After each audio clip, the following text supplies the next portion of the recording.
নতুন সাজত সম্ৰাট প্ৰতি ঘণ্টাত নতুনকৈ এযোৰ সাজ পিন্ধি ভাল পোৱা এজন পোছাক প্ৰিয় সম্ৰাটে কোনো এখন বিশাল ৰাজ্যত ৰাজ কৰিছিল। উক্ত সম্ৰাটজনৰ এনে অদ্ভুত চখৰ পৰিণামস্বৰূপে ৰাজকোষৰ বহুত ধন অযথা খৰচ হৈছিল। কাৰণ তেওঁ ৰাজ্যৰ পাত্ৰ মন্ত্ৰীসকলৰ লগত আলোচনাত ব্যস্ত থকাতকৈ সাজ পোছাকৰ কোঠাত ব্যস্ত থাকি বেছি ভাল পাইছিল। সম্ৰাটৰ এনে অদূৰদৰ্শী চিন্তাৰ কথা দেশ বিদেশতো প্ৰচাৰ হৈছিল। পিছত ৰজাৰ এনে চৰিত্ৰৰ সুযোগ ল'বলৈ সন্ধানীসকলে চেলো বিচাৰি আছিল। এদিন দুজন তেনে দুষ্ট প্ৰকৃতিৰ বিদেশী লোক তেওঁৰ ৰাজ্যত প্ৰৱেশ কৰিছিল। দুয়োজনে ৰজাৰ দুৰ্বলতা ভালদৰে বুজি লৈ ৰাজদৰবাৰত প্ৰৱেশ কৰি সকলোৰে সন্মুখত এইদৰে ঘোষণাটো দিছিল যে তেওঁলোক দুজন নিপুণ তাঁতী। তেওঁলোকে তৈয়াৰ কৰা কাপোৰৰ সুনাম আছে। তেওঁলোকে যি কাপোৰ তৈয়াৰ কৰিব সেই কাপোৰ হাতত লৈ অনুভৱ কৰিব নোৱাৰিব যে তাত কাপোৰ আছে। বিদেশী দুজনৰ উদ্দেশ্য সবাহতে বুজিবলৈ সক্ষম হোৱা নাছিল। তেওঁলোকে মাত্ৰ মন্ত্ৰপুত মানৱৰ দৰে কথাবোৰ শুনি গৈছিল। ৰজাৰ ইচ্ছাৰ বিৰুদ্ধে যাবলৈ তেওঁলোকৰ সাহস নাছিল। পোছাক বিলাসী ৰজাই দুষ্ট প্ৰকৃতিৰ সেই বিদেশী মানুহ দুজনৰ কথাত মোহিত হৈছিল আৰু তেনে কাপোৰ এযোৰ পিন্ধাৰ মানস কৰিছিল। ৰজাৰ মানসিকতা উপলব্ধি কৰি বিদেশী লোক দুজনে কৈছিল, মহাৰাজ, আমি তৈয়াৰ কৰা কাপোৰৰ আৰু এটা যাদুকৰী গুণ আছে। সেইটো হ'ল মূৰ্খ আৰু অযোগ্যজনে আমাৰ কাৰ্য দেখা নাপাব। আনকি আমি তৈয়াৰ কৰা কাপোৰ, আমি ব্যৱহাৰ কৰা সা-সঁজুলি, সূতা, যঁতৰ আদিও দেখা নাপাব। অৱশ্য জ্ঞানী আৰু যোগ্যজনে সকলো কথা দেখিব, শুনিব, স্পৰ্শ কৰিব পাৰিব।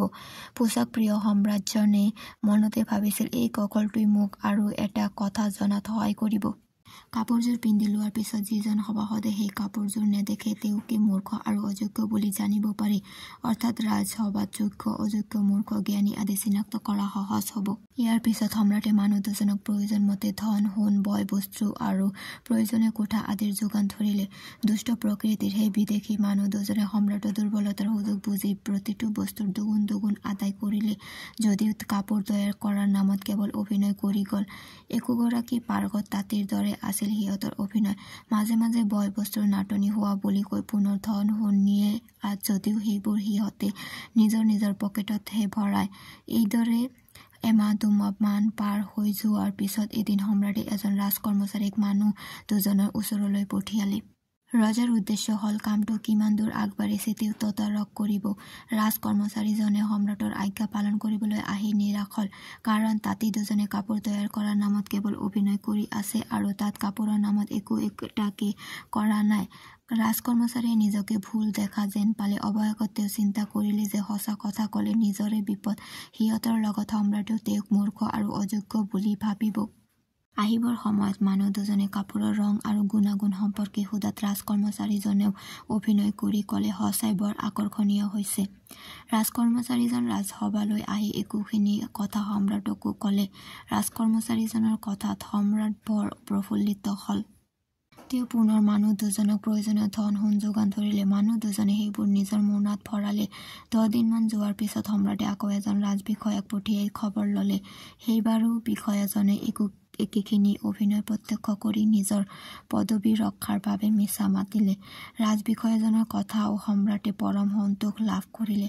সম্পূৰ্ণ 2 মাহ অতিবাহিত হোৱাৰ পিছত মানুহ দুজনে সম্ৰাটক খবৰ দিলে যে ৰজাই এতিয়া নতুন সাজ পিন্ধি ৰাজ্যত পৰিভ্ৰমণ কৰাৰ যো-জা কৰিব পাৰে। কাৰণ কাপোৰ সাজ সম্পূৰ্ণ সাজু।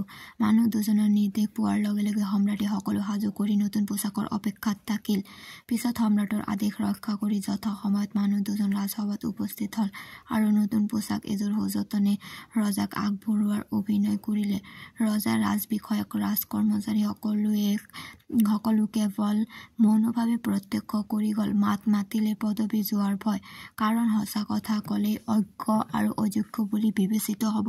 এইবাৰ মানুহ দুজনে ৰজাক ক'লে, মহাৰাজে আগৰ পুৰণা সাজযোৰ আঁতৰালে এই নতুন সাজযোৰ পিন্ধাব পৰা গ'লহেঁতেন। মানুহ দুজনৰ কথা মতে ৰজাই পূৰ্বৰ সাজযোৰ আঁতৰালে। এইবাৰ দুষ্ট প্ৰকৃতিৰ মানুহ দুজনে সম্ৰাটক নতুন সাজযোৰ পিন্ধাই দিয়াৰ অভিনয় কৰি গ'ল। উপস্থিত সভাসদে দেখিলে যে এয়া মাত্ৰ অভিনয়হে, তাত নতুন সাজ বুজিবলৈ একো নাই। বুৰ্বক ৰজাই এবাৰ দাপোণত নিজকে চাব বিচাৰিলে। দাপোণৰ সন্মুখত এজন নাঙঠ সম্ৰাট। সম্ৰাটেও মুখেৰে একো নামাতিলে। পিছত সম্ৰাটক লৈ ৰাজ্যৰ মাজে মাজে শোভাযাত্ৰা কৰা হ'ল।